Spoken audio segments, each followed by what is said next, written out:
হেই বন্ধুরা, আজকে আমরা এক্সপ্লেন করব 2022 সালে মুক্তি পাওয়া অসাধারণ একটি সার্ভাইভাল ডিজার সিনেমা যার নাম অরি অফ দ্য ফিউচার। তাহলে চলুন শুরু করা যাক। তো গল্পটি শুরু হয় ভবিষ্যৎ পৃথিবীতে।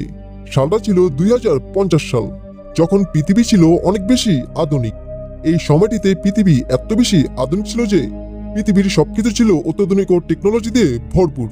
কিন্তু এই টেকনোলজি যেন মানুষের জন্য ডেকে নিয়ে আসে এক মহাকাল। আসলে তখন পৃথিবীতে অনেক উন্নত মানের রোবট ছিল, তাই মানুষরা যে কোনো কাজ এই রোবট দিয়েই করাতো। এইভাবে অনেকগুলো বছর কেটে যায়। একটা সময় এসে রোবটের সাথে মানুষদেরই ভয়ানক এক যুদ্ধ লেগে যায়। এই যুদ্ধের কারণে পুরো পৃথিবীটাই যেন পাল্টে যায়। একে একে করে পৃথিবীর অনেকগুলো শহরই ধ্বংস হয়ে যায়। তাই বড় বড় বিজ্ঞানীরা মিলে পুরো মানবজাতিকে বাঁচানোর জন্য পৃথিবীর ওপরের ভাগে একটি দেওয়াল তৈরি করে, যার নাম ছিল স্কাইট। আসলে যুদ্ধের কারণে পুরো পৃথিবীতে রেডিয়েশন অনেক বেশি বেড়ে যায়, যার কারণে পুরো পৃথিবীর প্রায় অর্ধেক মানুষই মারা গিয়েছিল। কিন্তু হঠাৎ করে একদিন মহাকাশ থেকে পৃথিবীতে বিশাল বড় একটা অ্যাস্টেরয়েড এসে পড়ে, যার কারণে সেখানকার মাটি ফেটে যায়। কিছুক্ষণ পর দেখা যায় মাটির নিচ থেকে বিশাল বড় একটি গাছ বেরিয়ে আসে, যার নাম ছিল প্যান্ডাম। তবে এটা কোনো সাধারণ গাছ ছিল না। মূলত এই গাছটা পানির ছোঁয়া পেলে প্রতি সেকেন্ডে সেকেন্ডে 100 মিটার করে বড় হতো। আর এই গাছটা যেখান দিয়ে যেত সেখানকার সবকিছু পারে ধ্বংস করে ফেলতো। এরপর আমরা কর্নেল ট্যাম নামের একজন মহিলা অফিসারকে দেখতে পাই। সেখানে সবাইকে জানাচ্ছিল যে বর্তমানে পৃথিবীর অবস্থা একদমই ভালো নেই, কারণ আগামী সপ্তাহের মধ্যে পৃথিবীতে দুইটা সুনামি আঘাত আনবে। আর এই দুইটা সুনামিতে পানির পরিমাণ অনেক বেশি থাকবে। তাই ওই প্যান্ডা গাছটা যদি এত পরিমাণ পানি পায়, তাহলে আমরা আর তাকে কোনোভাবেই কন্ট্রোল করতে পারবো না। তাই পুরো মানবজাতিকে বাঁচানোর জন্য আমাদেরকে কিছু একটা করতে হবে। তখন ডক্টর চ্যাং বলে, আমি এই পরিস্থিতিকে মোকাবেলা করার জন্য বিশেষ এক ধরনের বুলেট বানিয়েছি। এই বুলেটগুলোর নাম হলো চিন বুলেট। এই বুলেটের মধ্যে বিশেষ এক ধরনের কেমিক্যাল আছে। এই বুলেটগুলো দিয়ে আমরা ওই গাছটিকে নিয়ন্ত্রণ করতে পারবো। এই কথা শুনে কর্নেল ট্যাম বলে, এই কাজটি সম্পূর্ণ করার জন্য আমাদেরকে বিশেষ এক ধরনের রোবটের প্রয়োজন হবে।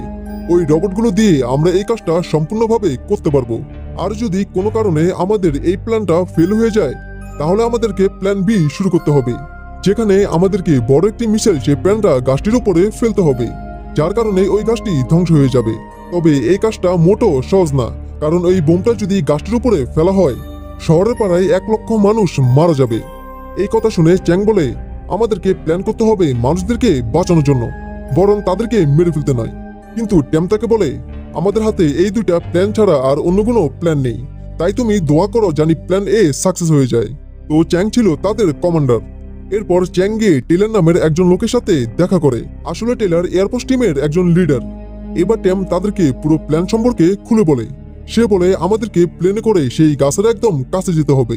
আর আমাদের প্লেনে আগে থেকেই প্রচুর পরিমাণ গ্যাস মজুদ থাকবে। আমরা যখন সেই গাছটির একদম কাছে চলে যাব, তখনই আমরা সাথে সাথে সেই গ্যাসগুলো রিলিজ করে দিব। এতে গাছটা অনেক বেশি দুর্বল হয়ে যাবে। আর এই সুযোগে আমরা রোবটের মাধ্যমে সেই বুলেটগুলো গাছের একদম ক্রিস্টালে পাঠিয়ে দিব। আর এটা করতে পারলেই তাদের মিশনটা সাকসেস হবে। কিন্তু এই কথা শুনে টেলার অনেক রেগে যায়। টেলার তখন ট্যামকে বলে, আপনি এই প্ল্যান সম্পর্কে একবারও ভেবে দেখেছেন? আমরা যদি সেই মিশনটা করতে যাই, তাহলে তো আমরা মারাও যেতে পারি। কিন্তু ট্যাম তাকে বলে, তাদের হাতে আর কোনো অপশন নেই। তারা যদি এই মিশনটা না করে, তাহলে তাদেরকে প্ল্যান বি শুরু করতে হবে। আর যদি প্ল্যান বি শুরু করা হয়, তাহলে প্রায় 1 লাখ মানুষ মারা যাবে। টেলার, তুমি কি এটা চাও? তবে এই কথা শুনে টেলার আর কিছু বলতে পারে না। এরপর পুরো এয়ারফোর্স টিম দ্রুত বেরিয়ে পড়ে মিশনটা করার জন্য। এরপর আমরা B60 এরিয়ার একটি জায়গা দেখতে পাই। সেখানে আমরা একজন লোককেও দেখতে পাই, যার নাম হলো স্কাম। তো স্কাম যখন আকাশের দিকে তাকায়, সে অনেকগুলো হেলিকপ্টার দেখতে পায়। সে সাথে সাথে বুঝে যায় অবশ্যই এখানে কোনো ঘাবলা আছে। অন্যদিকে আমরা কন্ট্রোল সেন্টারে লুসি নামের একটি মেয়েকে দেখতে পাই। লুসি সবাইকে লোকেশনের ব্যাপারে বলে দিচ্ছিল। এইদিকে টেলার যখন তার পুরো টিম নিয়ে প্যান্ডাল এলাকায় চলে আসে, সে একটি বিষয় দেখতে পেয়ে অনেক বেশি ভয় পেয়ে যায়, কারণ সেখানে হালকা হালকা বৃষ্টি পড়ছে, সে সাথে প্রচন্ড বাতাস হচ্ছে। তাই তারা আর বেশি দেরি না করে নিজেদের মতো হেলিকপ্টার নিয়ে প্যান্ডা গাছের চতুর্দিকে ছড়িয়ে যায়। আর এইদিকে প্যান্ডা নিজের মধ্যে বৃষ্টির পানি শুষে নিয়ে আস্তে আস্তে অনেক বড় হয়ে যাচ্ছিল। তো এবার হেলিকপ্টারগুলো প্যান্ডা গাছের একদম কাছে চলে আসলে ক্যাপ্টেন চ্যাং তাদেরকে বলে মিশনটা শুরু করার জন্য। তাই টেলার রাতের বাকি সঙ্গীরা প্যান্ডোরা গাছের উপরে একে একে 6টা বোম নিক্ষেপ করে। তবে বোমগুলো যখন প্যান্ডোরা গাছের উপরে গিয়ে পড়ে, প্যান্ডোরা গাছ তখন অনেক বেশি আক্রমণাত্মক হয়ে যায়। তাই ক্যাম্প থেকে লুসি তাদেরকে বলে তারা যেন প্যান্ডোরা গাছ থেকে দূরে থাকে, কারণ যে কোনো সময় এই প্যান্ডোরা গাছ তাদের উপরে হামলা করতে পারে। কিন্তু কিছুক্ষণ পর দেখা যায় প্যান্ডোরা গাছের আক্রমণে একটি হেলিকপ্টারে আগুন ধরে যায়, ফলে সেটা সাথে সাথে নিচে পড়ে ক্র্যাশ করে। অন্যদিকে আরো একটি হেলিকপ্টার যখন প্যান্ডোরা গাছের কাছে চলে আসে, তখন এই গাছটি তাদের উপরও হামলা করে আর প্লেনে থাকা প্রত্যেকটা সোলজারকে এই গাছটি মেরে ফেলে। এখন শুধুমাত্র বাকি ছিল একটা মাত্র প্লেন। টেইলার বুঝতে পারে এই গাছটির সাথে কোনোভাবেই পারা যাবে না। টেইলার যখন এই সবকিছু চিন্তা করতেছিল, তখনই এই গাছটি তার উপরও হামলা করে দেয়। এইদিকে টেইলারের বাকি সঙ্গীরা গাছটির উপরে গুলি করে সেটাকে নিয়ন্ত্রণ করার চেষ্টা করতেছিল, কিন্তু তখনই তাদের প্লেনটা প্রচন্ড গতিতে নিচে পড়তে থাকে। তবে একদম শেষ পর্যায়ে এসে টেইলার তার প্লেনটিকে ঘুরিয়ে গাছটির পিৎজালে নিয়ে আসে, যেখানে ওই চিনব্লুটগুলো নিক্ষেপ করতে হবে। কিন্তু বেস ক্যাম্প থেকে মিস্টার চ্যাং দেখতে পায় প্যান্ডোরা গাছটি মাটির ওপরে চলে আসলো, তার পিকচাল এখনো মাটির নিচেই ছিল, যেখানে ওই চিনগুলো পাঠানো একদমই অসম্ভব। তবে টেইলার সবকিছু জানার পরেও এই মিশনটা করার জন্য রাজি হয়ে যায়। টেইলার প্রথমে তার একটি রবট সেনাকে নিচে পাঠিয়ে দেয়। এরপর টেইলার মিশনটি কমপ্লিট করার জন্য তার হেলিকপ্টার নিয়ে গাছটির একদম পিকজালে চলে আসে। যেহেতু প্যান্ডোরা গাছ তার প্লেনের ফুয়েল ট্যাঙ্ক আগেই নষ্ট করে ফেলেছিল, তাই সেখান থেকে ফুয়েল লিক হতে থাকে। একটা পর্যায়ে এসে প্লেনটি বন্ধ হয়ে যায়। প্লেনটা প্রচন্ড গতিতে নিচে এসে ক্র্যাশ করে। এতে টেইলার আর তার বাকি সঙ্গীরা অনেক আহত হয়ে যায়। তাদের এই মিশনটা ফেল হয়ে গেল, তারা সবাই এখনো বেঁচে ছিল। অন্যদিকে আমরা আহত টেইলারকে দেখতে পাই। সে এক পর্যায়ে তার বাঁচার আশা ছেড়ে দিছিল, কিন্তু এমন সময় টেইলারের মেয়ের কথা মনে পড়ে যায়, যে কিনা কিছুদিন আগেই মারা গেছিল। এইদিকে তাদের প্লেনে আগুন প্রচন্ড গতিতে ছড়িয়ে যাচ্ছিল, তাই টেইলার আর বেশি দেরি না করে তার বাকি সঙ্গীদের নিয়ে প্লেন থেকে বেরিয়ে আসে। কিন্তু অফিসার ট্যাম সবাইকে বলে তারা যদি এইভাবে হার মেনে নেয় তাহলে তারা এই মিশনটা কোনোভাবেই করতে পারবে না। যেহেতু তাদের প্ল্যান এ ফেল হয়ে গেছে, তাই যত তাড়াতাড়ি সম্ভব হোক তাদেরকে প্ল্যান বি শুরু করতে হবে। তা না হলে এই প্যান্ডোরা গাছ পুরো পৃথিবীকেই ধ্বংস করে ফেলবে। এই কথা শুনে মিস্টার চ্যাং বলে, আপনি কিভাবে বলতে পারেন যে আমাদের এই মিশনটা ফেল হয়ে গেছে? সোলজাররা হয়তো এই মিশনটা করতে পারেনি, কিন্তু আমরা চাইলে আবারও চেষ্টা করতে পারি। অন্যদিকে আমরা টেইলার তার বাকি সঙ্গীদের দেখতে পাই, তারা একটি হাসপাতালে এসেছে, যেটা কিনা একদম খালি ছিল। আসলে লিংকন অনেক বেশি আহত থাকায় তারা এখানে এসেছে, কারণ তারা হয়তো লিংকনকে চিকিৎসা করার জন্য কিছু মেডিসিন পেতে পারে। তো টেইলার যখন সেখানে কিছু মেডিসিন খোঁজায় ব্যস্ত ছিল, তখন টেইলার এক অদ্ভুত ধরনের শব্দ শুনতে পায়, কিন্তু টেইলার বিষয়টাকে খুব একটা গুরুত্ব দেয় না। অন্যদিকে চ্যাং গিয়ে স্ক্যানের সাথে দেখা করে আর তাকে বলে পুরো পৃথিবীকে বাঁচানোর জন্য তার সাহায্য এখন তাদের অনেক প্রয়োজন। প্রথমে স্ক্যান রাজি না হলেও এক পর্যায়ে সে রাজি হয়ে যায় তাদেরকে সাহায্য করার জন্য। এরপর চ্যাং স্ক্যানকে নিয়ে বেরিয়ে পড়ে টেইলার আর তার বাকি সঙ্গীদের খোঁজার জন্য। অন্যদিকে আমরা টেইলারকে দেখতে পাই, সে কিছু মেডিসিন খোঁজায় ব্যস্ত ছিল। এমন সময় সে তার পিছন থেকে শব্দ শুনতে পায়, তাই টেইলার যখন বিষয়টিকে চেক করতে যায়, সে ওখানে একটি পুতুল দেখতে পায়। এই শব্দটা ওই পুতুলের ভিতর থেকেই আসতেছিল। অন্যদিকে কর্নেল যখন লিংকনের সাথে ছিল, তখন তাদের আশেপাশে অনেক অদ্ভুত ধরনের শব্দ হচ্ছিল। তারা অনেকে ভয় পেয়ে যায়, তাই টেইলার তার বন্দুক নিয়ে সেই আওয়াজটির পিছু নিতে থাকে।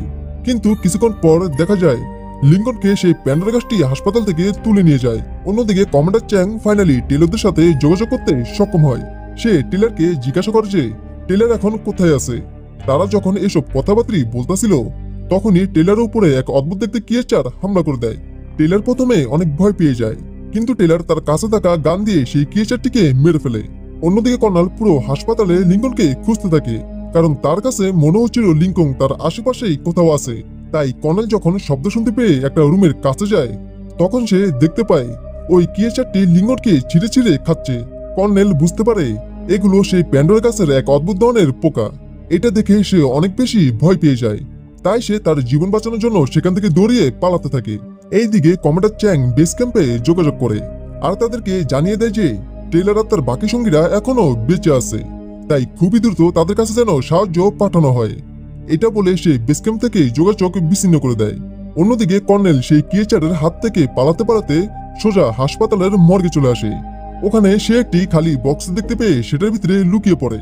কিন্তু এমন সময় দেখা যায় হাসপাতালের মধ্যে একে একে আরো অনেকগুলো ক্রিয়েচার চলে আসে। এবার হাসপাতালের একটি জায়গা থেকে একটি মেয়ের কান্নার শব্দ শোনা যায়। দেখা যায় সেখানে ছোট্ট একটি মেয়ে লুকিয়ে আছে। মেয়েটির কান্নার শব্দ শুনে সেখানে অনেকগুলো ক্রিয়েচার চলে আসে। একটি ক্রিয়েচার যখন মেয়েটির উপরে হামলা করতে যাবে, ঠিক তখনই মেয়েটির কান্নার শব্দ শুনে সেখানে টেইলার চলে আসে। সে তার গান দিয়ে ওই ক্রিয়েচারগুলোরে মেরে ফেলতে সক্ষম হয়। এরপর টেইলার সেই মেয়েটিকে নিয়ে সেখান থেকে পালিয়ে যাচ্ছিল। এমন সময় আরো অনেকগুলো ক্রিয়েচার এসে যখনই তাদের উপরে হামলা করতে যাবে ঠিক সেই সময় ওখানে কমান্ডার চ্যাং চলে আসে। সে কোনোভাবে ওই ক্রিয়েচারগুলোরে মেরে ফেলতে সক্ষম হয়। এরপর চ্যাং অনেক খোঁজাখুঁজি করার পর সে নিজেও ওই হাসপাতালের মর্গে চলে আসে আর সেখান থেকে কর্নেলকে উদ্ধার করে নেয়।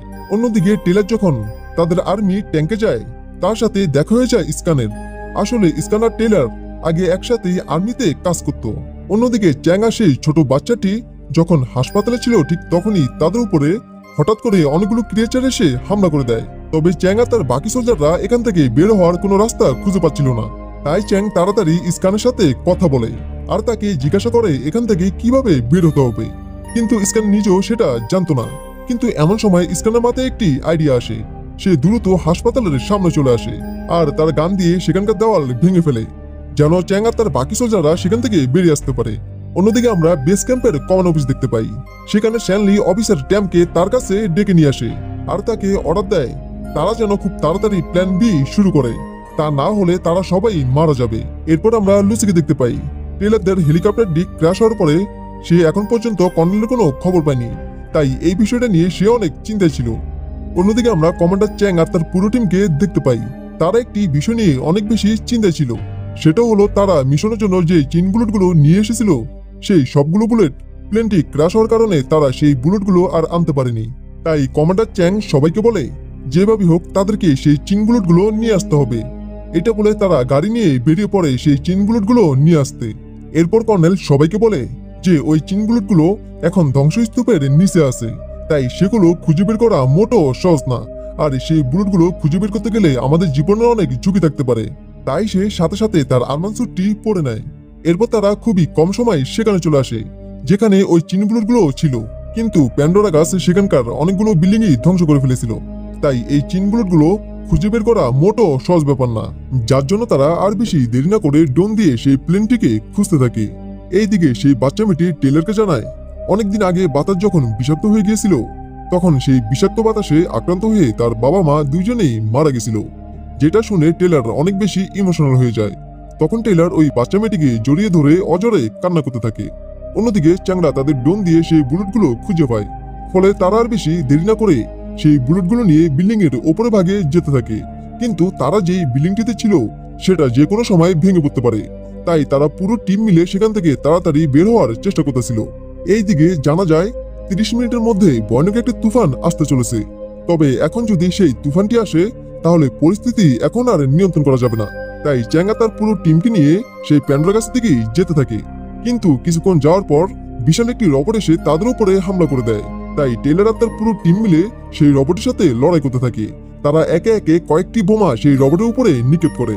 এরপর তারা সেই রবটটিকে ধ্বংস করে অবশেষে সেই প্যান্ডোরা গাছের এরিয়াতে চলে আসে। তখন টেলার কর্নেলকে একটি চিন বুলেট দিয়ে বলে সে যেন প্যান্ডোরা গাছের ক্রিস্টালে এই বুলেটগুলো লাগিয়ে দেয়। তাই কর্নেল চলে যায় সেই জায়গাতে যে জায়গাটির নিচে ওই প্যান্ডোরা গাছের ক্রিস্টালটি রয়েছে। কর্নেল সেখানে একটি বোমাও সেট করে দেয় যাতে করে বোমাটি ব্লাস্ট হয়ে সেখানকার এরিয়া ফেটে সেখান থেকে ক্রিস্টালটি বেরিয়ে আসে। কিন্তু ততক্ষণে সেখানে বৃষ্টি শুরু হয়ে যায়। ফলে সেই প্যান্ডোরা গাছটি আবারও জেগে উঠে এমনকি সে শুরু করে চারিদিকে ধ্বংসলীলা। কিন্তু অন্য কানে দেখা যায় বেস ক্যাম্প থেকে সেই হেলিকপ্টারটি পাঠিয়ে দেওয়া হয়েছে, মানে যেটার ভিতরে অনেক বড় বড় মিসাইল ছিল। তার মানে হলো তারা প্ল্যান বি শুরু করতে যাচ্ছে। কিন্তু ততক্ষণে সেখানে কমান্ডার চ্যাং চলে আসে। তার কাছে একটি চিন বুলেট ছিল, তাই কমান্ডার চ্যাং আর বেশি দেরি না করে সেই বুলেটটি নিয়ে চলে যায় প্যান্ডোরা গাছের একদম ক্রিস্টালে। অন্যদিকে প্যান্ডোরা গাছ পুরো শহরের উপরে হামলা করে দেয়, যার কারণে শহরের মানুষরা অনেক বেশি ভয় ছিল। চ্যাং এখানে সেই চিন বুলেটটি প্যান্ডোরা গাছের ক্রিস্টালে অ্যাক্টিভ করে দেয়। ফলে বুলেটের ভিতরে থাকা কেমিক্যালগুলো প্যান্ডোরা গাছের ক্রিস্টালে ছড়ে যেতে থাকে। এতে প্যান্ডোরা গাছ অনেক বেশি দুর্বল হয়ে যায়, এমনকি প্যান্ডোরা গাছের বৃদ্ধিও বন্ধ হয়ে যায়। তখন ডক্টর চ্যাং সবাইকে জানিয়ে দেয় যে তাদের প্ল্যান এ সাকসেস হয়েছে। এতে পুরো শহরের মানুষ অনেক খুশি হয়ে যায়। আর এরই সাথে এই মুভিটা এখানেই শেষ হয়ে যায়। যাই হোক, ভিডিওটা কেমন হয়েছে অবশ্যই কমেন্ট বক্সে বলে যাবে কিন্তু। আর হ্যাঁ, লাইক সাবস্ক্রাইব করতে একদমই ভুলবেন না।